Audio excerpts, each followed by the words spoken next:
everyone. Thanks Hi. for joining us on yet another episode of the Exam Stories. We just had a small glitch, so excuse us for the short delay.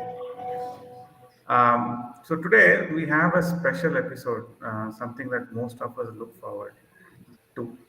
To succeed in exports to the United States and Europe. Two regions that are very heavily guarded by compliance to whatever you think of. So, to tell you or to peel the onion on how you succeed in exports with both these nations or both these regions, we have Mr. Sunil Malaya, who will be educating us on what it takes to succeed in these regions. So to take the discussion forward, we have CA Meenal Butch, who will be the host today, and we'll get started. Meenal, over to you, sir. Thank you very much for joining us today, and we are looking forward to hearing a lot from you. All right. Thank you. Hi, Minal. How are you? Hello, I'm good. How are you, sir? All well, Minal. So, a Everything is very fine. warm welcome today. Yeah, a Thank very you. warm welcome and thanks for accepting our invitation. Yeah. So, this podcast series, the Exim Stories, we are conducting, and this is a 30th episode. So, very warm welcome on the 30th episode. It's a special milestone. We started this almost a year back, and intermittently, we have been doing episodes, and more value we are trying to bring in so that the audience is largely benefited. And so this again we are doing in association with Indian Institute of Materials Management. They support us, and we support them in a big way to do this podcast. So today's topic is how to be successful in the most developing countries across the world, the European and the USA. So before moving on to the topic, a very short introduction for our special guest, Mr. Sunil Malaya. Sir has been, no, by qualification, is a chartered accountant, and he has experience ground level, I would say, doing the business himself. And so on, he understands the nitty-gritty of the business from various perspectives, and also his CA background is an added feather. Did the Rack Ceramics, which is a very well-known international brand in India for over 15 years. And also he's right now developing and working very wholeheartedly on Aryan brand, which is a again a leading brand in the Horeca segment in the serve to the hospitality sector. And the products which they work on is the tableware, porcelainware, which is used widely in the Horeca segment. So very different domain, but his expertise and his working, because he has traveled to more than, like, I would say, more than 50 countries, because right now Aryan brand is exporting to almost close to 55 countries these products. So he understands how these markets work, and today we will be learning a lot from him as to how do we stand in this tall markets, which are tall in terms of volume and tallest in terms of the standards, the quality standards which we have to follow. So, with this note, sir, would you want to share some opening remarks? Uh, First, Minal, let me congratulate you. I have been seeing you. I have been seeing your podcast also, and you have been actually contributing to the our exim. All the exports and the gentlemen here in the exim departments, everyone, very, very, in a very simpler way, all the laws which everyone really thinks it's very difficult to understand. So let me congratulate you and your team doing all this good service for the community. Having said that, I for me, I'm not that wow as I said. For me, my sometimes my vocabulary could be up and down, so I may speak sometimes in Hindi, sometimes in Hindi, but I will surely give you my inside ground level perspective, which I have seen in 15 years in Rack Ceramics India as the heading of that company, which was manufacturing and exporting tiles and sanitary ware, to Aryan Fine Porcelain, which currently manufactures porcelain tableware to 55 countries, including the whole India. That's our mother country, where we are present in almost all the states of India. So thank you, and we should go ahead. Ask me whatever I could Yeah. guide you. Yeah. So I was so before preparing, look, I also prepared a little, with some statistics. So when I was looking at the statistics, I found that in totality from India, we are exporting goods worth almost $76 billion, which we did in the year 2023 to US. $76 billion is a huge number. Again, to Europe, if I talk about, it's almost close to 64 billion euros in 2023. So it looks a lucrative area, but again, when we look at the global perspective, this is what India is exporting to these countries. But however, when we look at what these countries are importing from the world, I'm sure it is 10x. We are not even no True. 1% doing, not even 1% export. So as an opportunity for an Indian exporter, the volume is quite huge. However, no, how do we get into, and what is the market potential of overall sectors, and maybe you perspective from your personal experience working in different segments? True, true, Minal, Over you to are you. very correct. I may not be very good in other sectors to answer you. Overall exports also, probably economist can answer you more better. But yeah, for my segment, which I can say, there are huge potential to get into the market, and particularly pre-COVID market, all these economies which we are today addressing, the Europe or US, they are all matured economy, and generally the inflation rate or the growth rate there in any sectors are not more than 1 or 2% in most of the time. But if you would have seen Okay. post-pandemic, post-COVID, there was a whole revolution in the hospitality industry, and now which Correct. I understand and I read this thing, there is a growth in Europe which I can see it's around 7%, and US it's 6%. So from 2 to Wow. 6, the growth in 22 and It's huge. 23 2 years was dramatically very high. I understand that will not continue for a very long time because it could be a revenge, COVID revenge, which people wanted to spend and go out and enjoy their life, because the uncertainty comes in when the COVID comes in. But keeping all that in mind, I don't see a less than 5% growth in hospitality segment which will come in.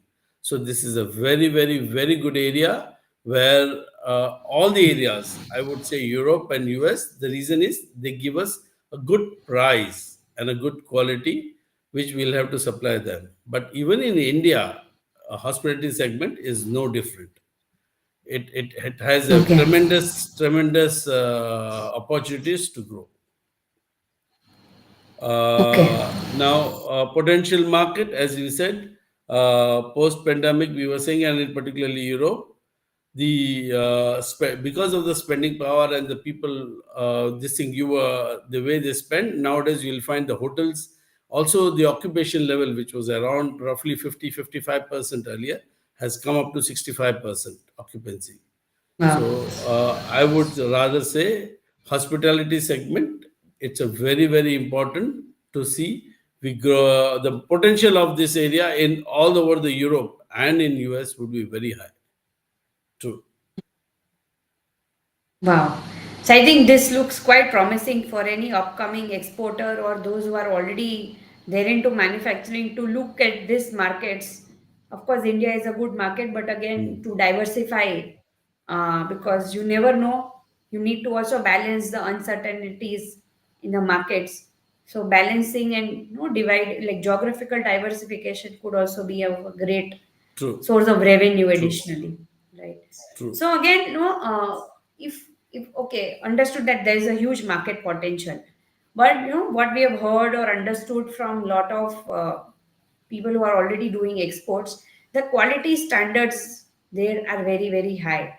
So how do we maintain them, or how do we achieve them, or how do we also get to know what is to be achieved, no, primarily? Okay, so I think most of the places, what I because I have come with the background of rack ceramics, so for me, quality was inbuilt, born in the blood. When we started the whole business of operation, so we never found it was very different. In fact, in reality, whether it's India or it's there, but yes, the Indian people do accept a little lower quality, wherein Europeans are quite stringent on that, and in particularly like in food industry, which we belong to, where hospitality, where we supply this crockery, the food is served in that. That hot tea is served in that, and they are Right. very very conscious on their health. So particularly lead and cadmium, where migration happens when anything hot is put into Okay. a cup, there is a migration of Hmm. lead content and cadmium content in the clay, in the glaze, which gets migrated from the Okay. glaze to the substance, and it can go into your body. Now, this is what in Oh. India nobody realizes it, and Europe and US are very stringent to that.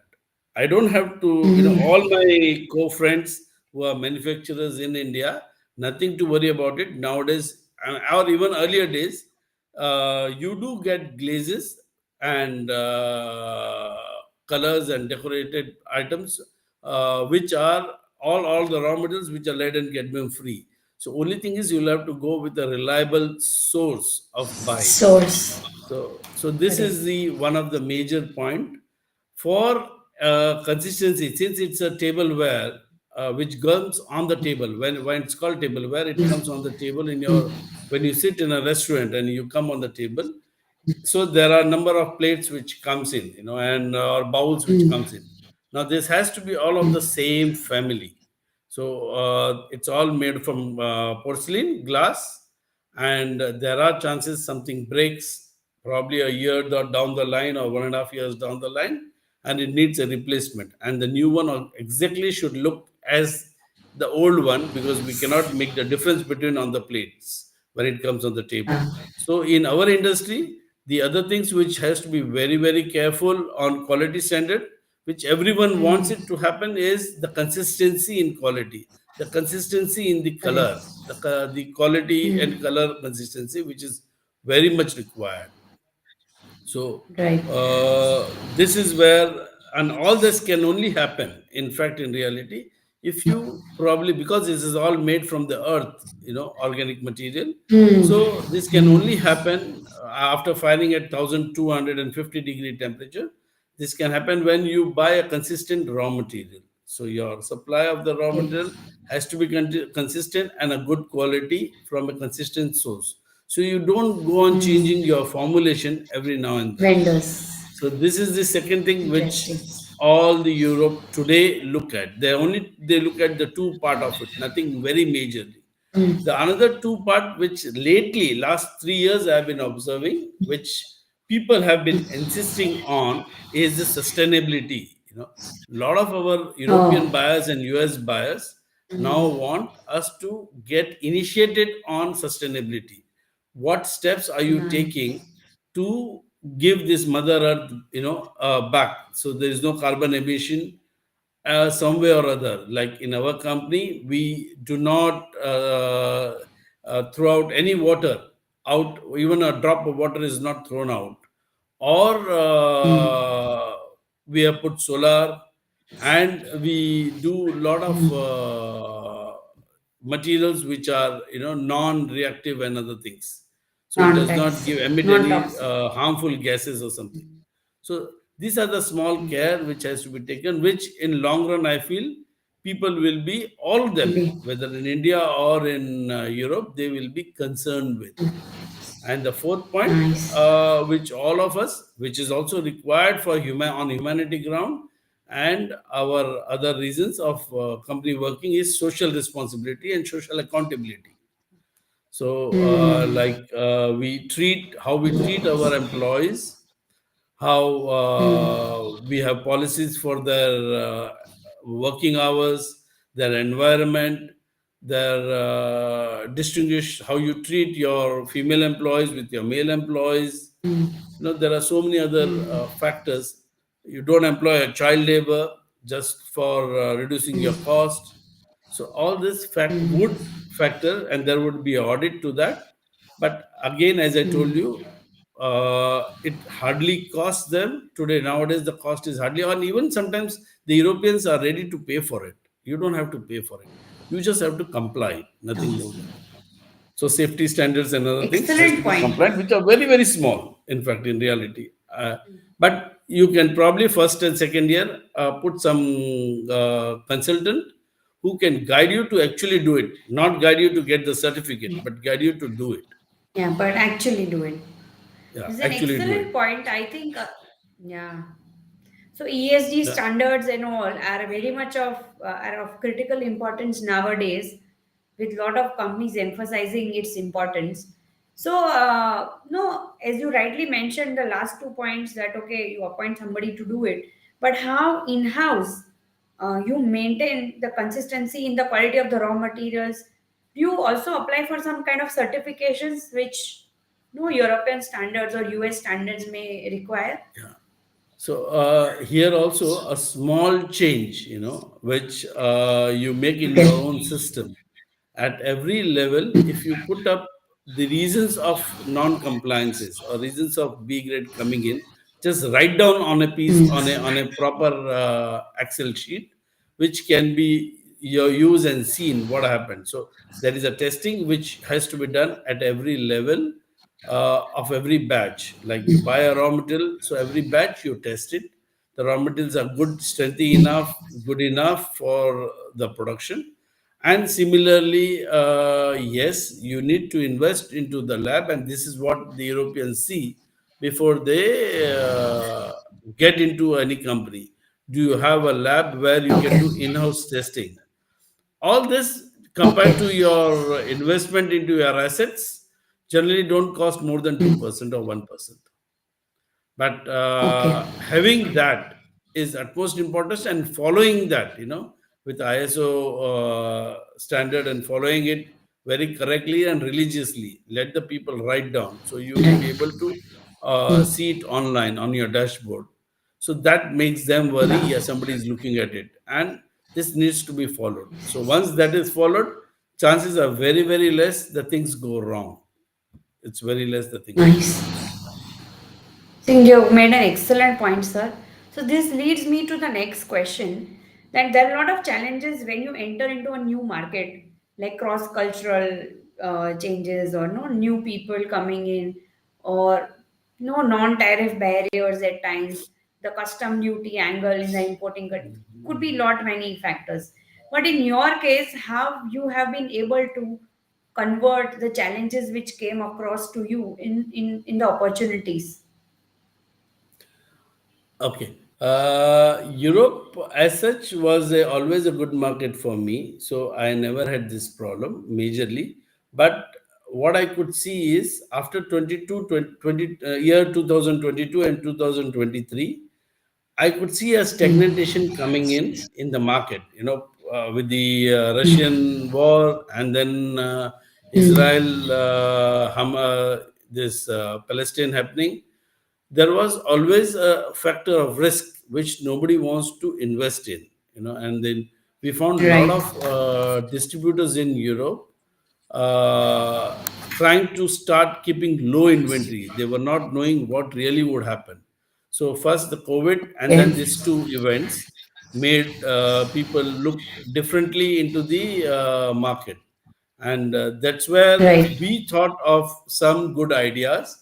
Yes, the cash flow is a very important factor in this, because as anything such contingency comes in, it's only the cash flow which helps you. So we thought we will put up our own depot in Europe. Okay. So it's managed by 3PL. Also, it is the compliances are done by a consultant, which hardly cost in a month something of my turnover. Probably today I could say it is 3%, but as a turnover, because it's only a 1 year old. So as in when the turnover grows up, this would become much smaller. in percentage, Mm. but it does not attract any legal compliances. Most of Correct. the problem when you sit here and you go and work into a foreign country where you stock your material in a Mm. foreign country, the legal compliance is a Mm. very big headache. So Correct. currently having 3PL, but without a permanent establishment in Europe, I am free from all the technical or legal hurdles of Europe. Correct. So still the Correct. sale of that is a branch transfer for me, and the sale is considered in India as a sale in India. And Wow. I really the income tax angle or in the GST angle or the local GST of Europe angle, everything is Mm. technically complied with. Sorted. So that's very easy. You can do that, and by Mm. taking a small consultant locally and Mm. having a 3PL, only care we need to take is we don't establish ourselves in that country with Yeah. any representative, which can be said we have a residence office Permanent est- or a deemed office in Europe. So to get Yeah. entangled with the law of Europe Correct. and similar situations, I think is there in most of the countries, including USA. The law is same most of the worldwide. Right. Wow. So this is no a different way to look at things. I Yeah. think the So, challenges would always having, be there in sorry, yeah, sorry, yeah, let me please. finish more. Having a warehouse actually, increased my sale by 25% in last 1 year. This Awesome. sale is direct sale, huh? Direct sale. So there were two things. One is during all this process of other countries and these war situations and other things, there was a small factor of fear, which when I put up in my warehouse, these people were able to buy small quantities from there. Plus, they got a confidence the company is going to give me a consistency supply. In hotel industry, the biggest hospitality, our hospitality industry, the biggest point is the consistent and year on year supply. The services of the material which gets broken, we'll have to service Correct. that broken item. So this is a major concern for all the customers across Yes. and the distributors across to the hotel industry. And this is what we were able to do with having a warehouse in the Europe and US. Okay. So so this is a classic example of how you converted a challenge, a fear of this war and all into True, opportunity and increase the sales at the same time. So true. this Depending this is on time very to time, you'll have inspiring. to always look into the pain factor at every time when you take a decision. So a lot of time the pain factor could be a new product, new innovations. Sometimes the pain factor could be a service. Sometimes the pain factor could be investment.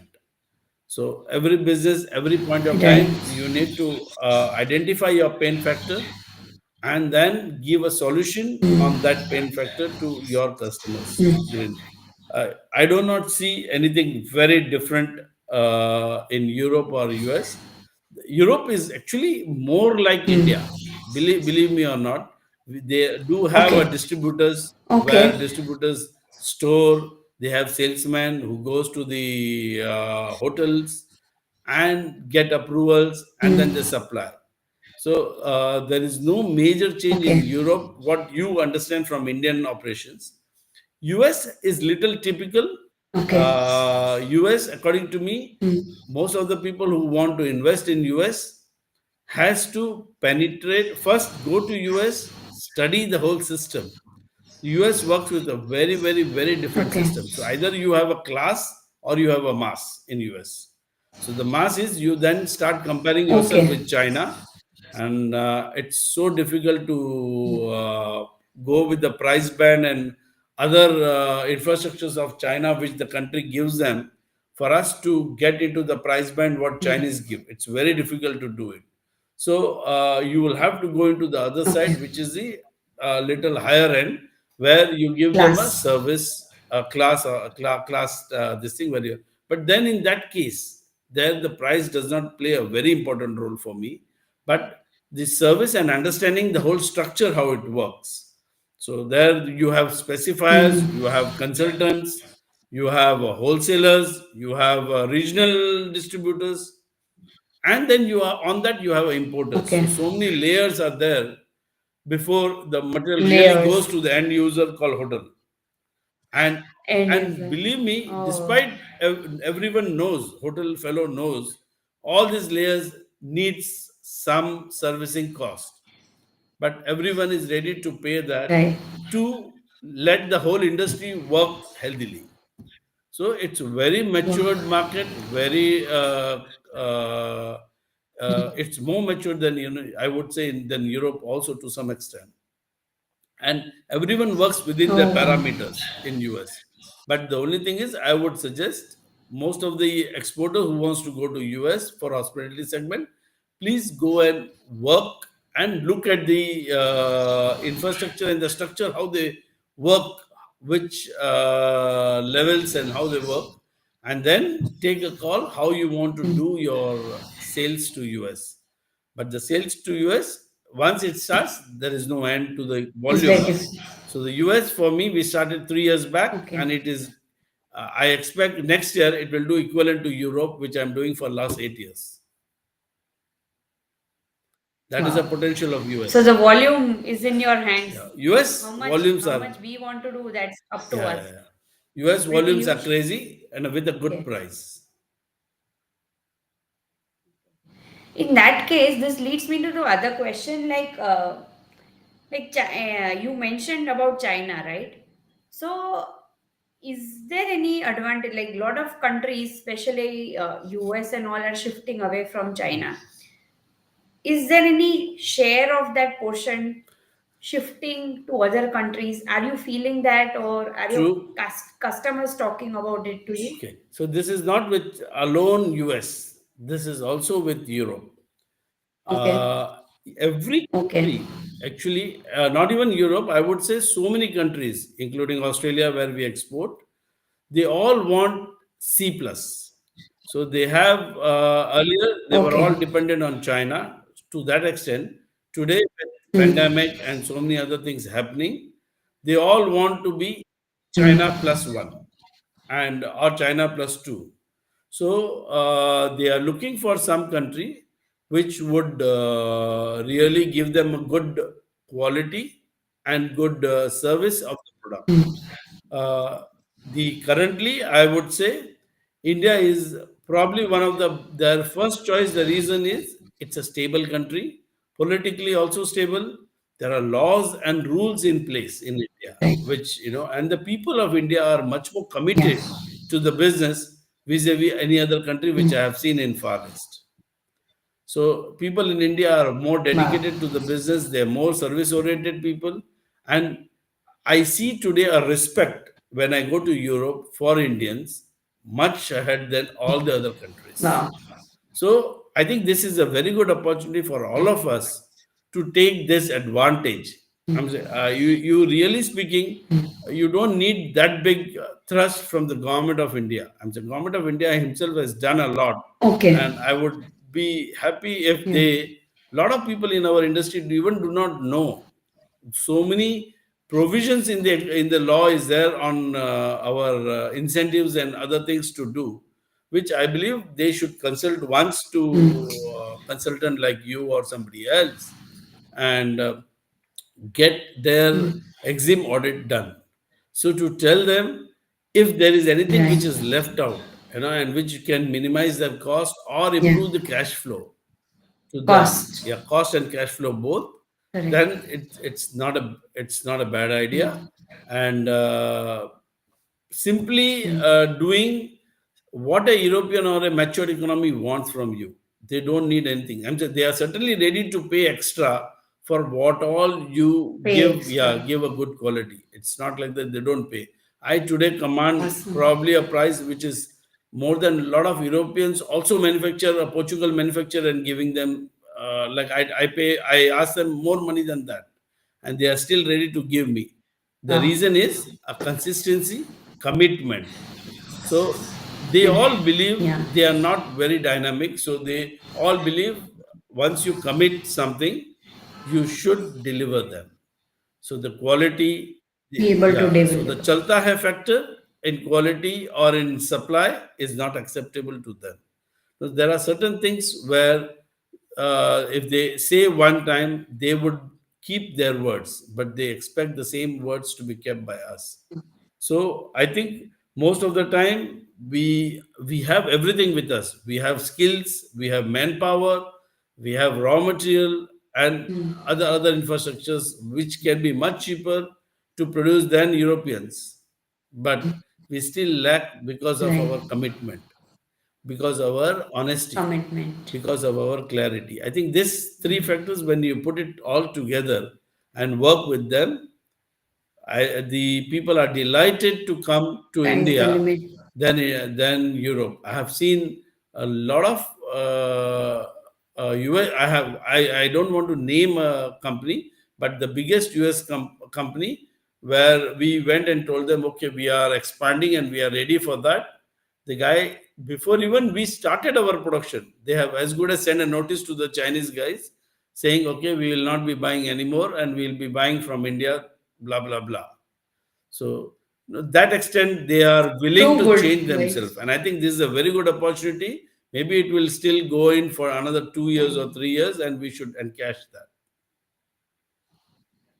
Cash. I think this is like mind blowing even for me to realize that this the last statement, the story, the right, not a story but a real scenario which you shared, that you getting an order versus your customer denying to a Chinese vendor that okay, will not be buying from you because of your commitment, your delivery, your past track record and all. This is the biggest takeaway, that if you are willing to put in your best efforts, commitment, and dedication, I think these matured economies have their wide arms, and we have to just go there and do the You business. need to buy good machines. We have to Right. invest into good machines. R&D. So second, yeah, second good Machines. point is Europeans in particularly. Yes. US is not a problem, but Europeans, they always believe you should not be a copy person. You should be a individual innovator. Okay. So to some extent, when you want to go to Europe, Innovation. Okay. copying any model and going to Europe are not been welcomed very nicely in Europe. Wonderful. But US is again a very open-ended economy. They think very differently, and for them, a good quality and a good service is more than enough.